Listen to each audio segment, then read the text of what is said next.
It was a Monday morning when a furious pounding shook my front door. I opened it to find Karen looking like she had marinated in a vat of pure drama overnight. Before I could even speak, she spat out, "I knew you were many things, but a family of thieves, that's new information for me." My jaw hit the floor. Was this woman serious, or was I the star of a hidden camera show? "Where is my golden necklace?" she barked. "I never should have invited your family to my party last Saturday." My mind raced to even remember that party. Ah, yes. The previous week, had reluctantly attended her birthday party with my 70-year-old daughter, Sophia. I didn't want to be there. The entire event was saturated with HOA gossip. I was still processing the insanity unfolding on my porch. Karen kept ranting like a deranged auctioneer.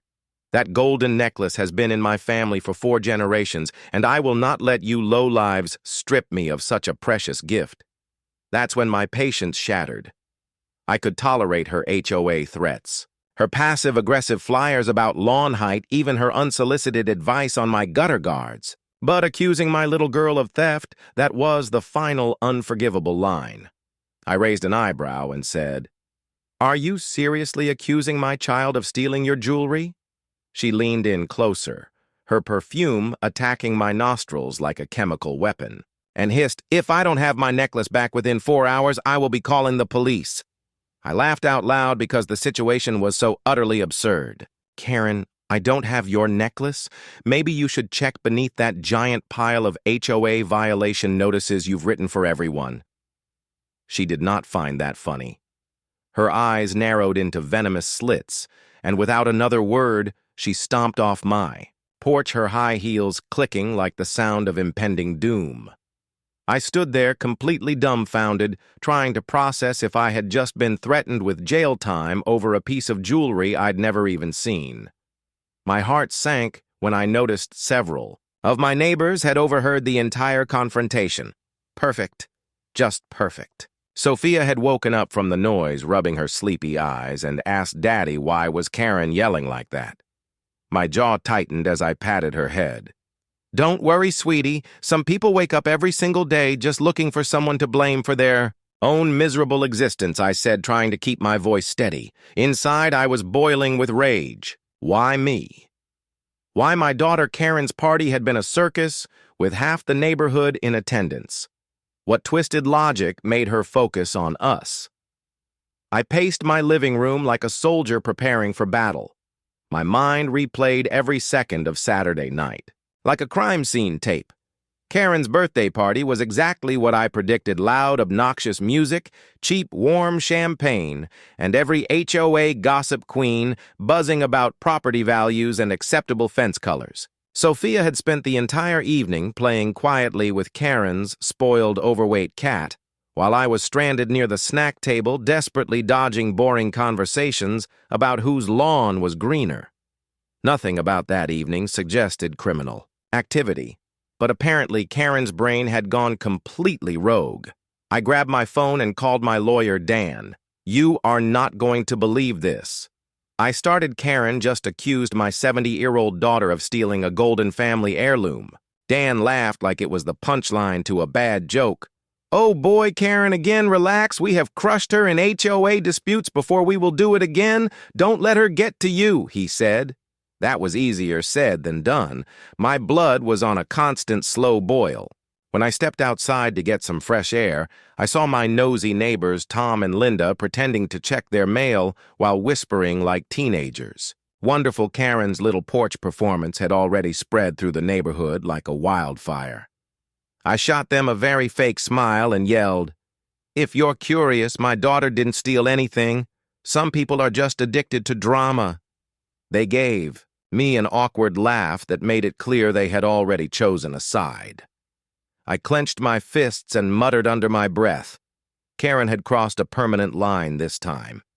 Accusing me was one thing, but accusing my kid, she was about to learn what happens when you push a man too far. I decided to confront her directly. No more games, no more nonsense. I marched straight to her house and knocked so hard her decorative wreath almost fell off. She opened the door with that smug grin that made me want to laugh and punch the wall simultaneously. "Here to return my necklace," she sneered. I kept my cool, but only barely. Karen listened to me very carefully. "I do not have your necklace, and if you truly believe my 70-year-old daughter would steal your crusty old family heirloom, you have officially lost your mind." She folded her arms and said, "If it wasn't you, then..." It must have been Sophia. I saw the way she was looking at it during my party. My blood pressure skyrocketed. She's 7 years old. She looks at everything like it's a treasure. That's what being a kid is all about. Karen was not listening. Her eyes were narrowed, like she had just solved the greatest mystery of all time. I realized talking to her was like arguing with a brick wall, only the brick wall was more reasonable. I turned around and stormed off before I said something that would get me arrested. A few hours later, I heard the unmistakable sound of a police cruiser pulling into my driveway. Of course, Karen had actually followed through on her empty threat. 2 officers stepped out, one of them holding a notepad. "Sir, we need to ask you and your daughter a few questions about a reported missing item," one of them said, glancing down at Sophia, who was now clutching my leg, her eyes wide with fear. My blood was boiling, but I remained perfectly calm. "Sure, officer, I said we have absolutely nothing to hide. Let's go clear this up right now." Just as we were about to get into the squad, Karen's own daughter, Ellie, came running down the street waving something shiny in her hand. "Mom, we found it," she shouted. Everyone froze. It turned out the necklace had fallen behind a dusty shelf in Karen's own living room. I could not help but laugh a loud, triumphant laugh. The police officers looked deeply annoyed while Karen's face turned the color of expired shrimp. "Oh, my mistake," she mumbled weakly. "Your mistake," I said, "lady. You just accused a 70-year-old child of being a criminal and terrified her." The cops wrote her a formal citation for filing a false police report, but I knew in my soul this was not even close to being over. Karen had no idea what kind of storm she had just unleashed upon herself. Karen thought it would all end with a flimsy apology and that petty citation from the police. Oh no, I was not letting her off the hook that easily. "You do not falsely accuse my daughter, scare her half to death, and then just walk away like it was nothing." My lawyer, Dan, was already 10 steps ahead of her. "We are going nuclear on this," he said with a grin that made me realize Karen was about to experience the worst few months of her entire life. The first move was a subpoena. Karen was officially being dragged into civil court for harassment defamation of a minor intentional infliction of emotional distress and trespassing. She tried to act tough initially, but the HOA's golden girl was crumbling fast.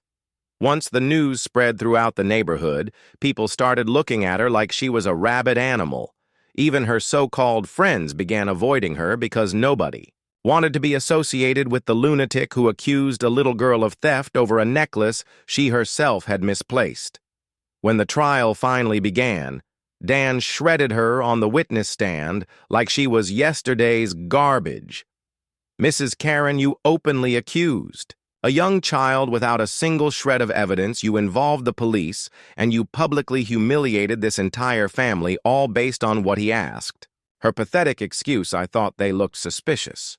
The judge's eyebrows shot up like rockets. That was the moment I knew Karen was finished. The verdict came down hard.